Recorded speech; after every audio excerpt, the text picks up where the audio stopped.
ही strategy सगळीकडेच आहे ना. मला असं वाटतं की आशिष शेलारजी त्यांनी पण सांगितलंय, त्यांनी त्यांच्या मतदारसंघातले दुबार मतदार दाखवलेत.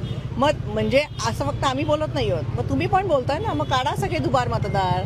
आणि बिहारमध्ये तर तुम्ही आकडेवारी तुम्हीच दाखवताय की 4.5 कोटी मतदार होते आणि 7 कोटीच्या वरती जास्ती मतदान झालंय.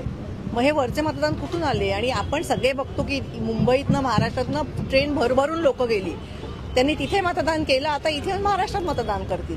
म्हणजे आपल्याकडे निवडणूक आयोग तर काय बोलायचंच नाही, पण मला सुप्रीम कोर्टाला पण प्रश्न विचारायचा आहे की तुमचे डोळे उघडे आहेत की नाही काय जे चाललंय. आणि सुमो मोठं करा ना तुम्ही. प्रत्येक वेळेला कोणतरी कोर्टात जात आहे.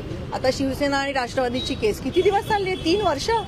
3 वर्ष तुम्ही पक्षाची केस लढताय आणि सुप्रीम कोर्ट एवढं बिझी आहे की त्यांना वेळच देत नाही.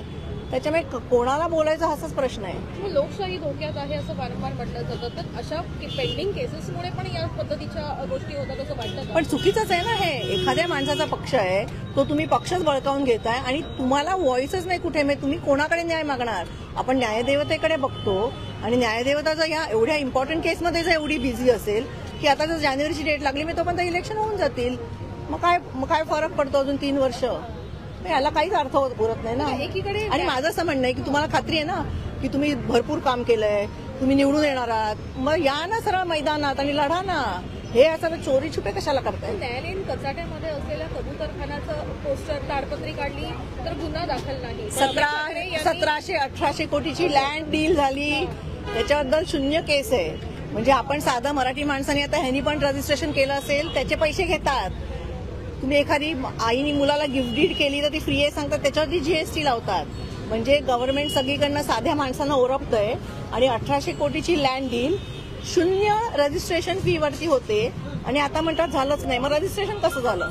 डीलच झालं नाही तर रजिस्ट्रेशन कसलं झालं? आणि त्याच्यावरती 0 केस लागते. हीच तर लोकशाही आहे ना आपली. मग मिलीभगत वाटते कारण सरकारचे महसूल मंत्री म्हणतात की आम्हाला याबद्दल काहीच कल्पना नाही. अजित पवारही म्हणतात की मला कल्पना नाही. पण असेल तर तुम्ही पेपर दिले ते जरा वाचा म्हणावं. थोडासा वेळ काढा आपल्या राजकीय कारकिर्दीतनं आणि तुम्ही ज्या केसेसचे पेपर दिलेले आहेत रजिस्ट्रेशनचे, जे अख्ख्या चॅनलवरती झळकलेले आहेत ते बघा, वाचा जरा. अमित ठाकरेंवर केस दाखल झालेली मला अभिमान आहे, खूप अभिमान आहे. मी पण वाट बघते माझ्यावरती कधी पडेल. पण एकंदर पाहिलं गेलं तर नवी मुंबईला ज्या काही गोष्टी घडल्या एवढ्या दिवसापासून तो मुद्दा तसा होता, माती साचली होती. माती होती बाई. मी पण काल व्हिडिओ बघितला, मातीने माखलेला होता. आपण तुम्हाला खरं सांगू का, ह्यांना निवडणुकीसाठी फक्त महाराज आठवतात. जसं परवा साहेब बोलले की शिवाजी महाराजांच्या किल्ल्यांवरती तुम्ही नमो सेंटर उघडताय. तिथे ऑलरेडी महाराष्ट्र सरकारची टुरिझम सेंटर्स आहेत, जी सरकारी आहेत, ती तुम्ही रिफर्बिश करा ना. आणि तिथे छत्रपतींच्या पेक्षा मोठी कोणाची नावं आहेत का? तर तसं तरी सांगा की त्यांच्यापेक्षा आम्ही मोठे आहोत, आम्ही आमची नावं देणार. किल्ल्यांना हायजॅक करण्याचा प्रयत्न होतो. होऊ देणार नाही. हो, काही करतील ते, आम्ही होऊ देणार नाही. त्याच नवी मुंबईमध्ये गेल्या अनेक दिवसामध्ये मुख्यमंत्री असतील, उपमुख्यमंत्री असतील, त्यांचे दौरे देखील झाले. स्वतः पंतप्रधान देखील त्या ठिकाणी येऊन गेले. परंतु आपण आता विचार करायचा की त्यांच्या दृष्टीने महाराष्ट्राचे महाराज किती महत्वाचे, छत्रपती शिवाजी महाराजांना किती महत्व आहे हे आपल्याला ह्याच्यातनं कळतं ना. ते येऊन गेले पण इनॉग्रेशन करायला त्यांना वेळ नाही.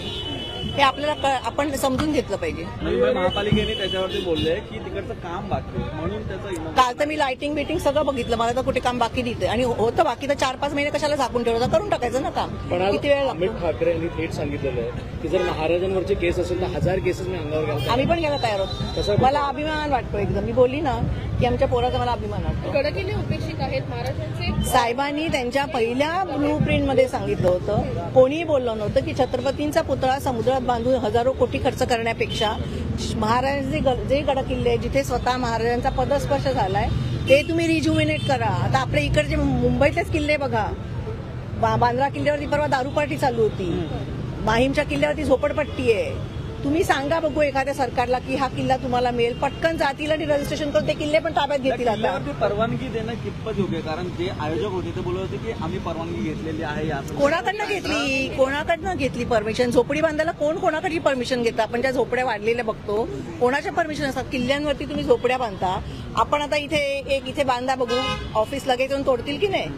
मग आपल्याला वेगा नाही आणि त्या लोकांना वेगा नाही असं आहे का? तर तसं सांगा मग. ते बॅनर एकंदर आज किल्ल्यावरती अजून एक गोष्टी पाहिली गेली ती म्हणजे आदित्य ठाकरेंनी हे देखील ट्विट केलं की कुठे ना कुठे हे जे केस आहे ती चुकीची आहे आणि पाठराखण केली आणि त्यांना गर्व वाटतो की असं अमित ठाकरे यांनी करू नका. मग आम्हाला पण म्हणणं हे चांगलं आहे ना, भाऊ हो एकत्र लढतायत, चांगलं आहे. ताज्या व नवनवीन बातम्या पाहण्यासाठी आजच आमच्या मुंबई न्यूज 24 चॅनलला सबस्क्राईब करा.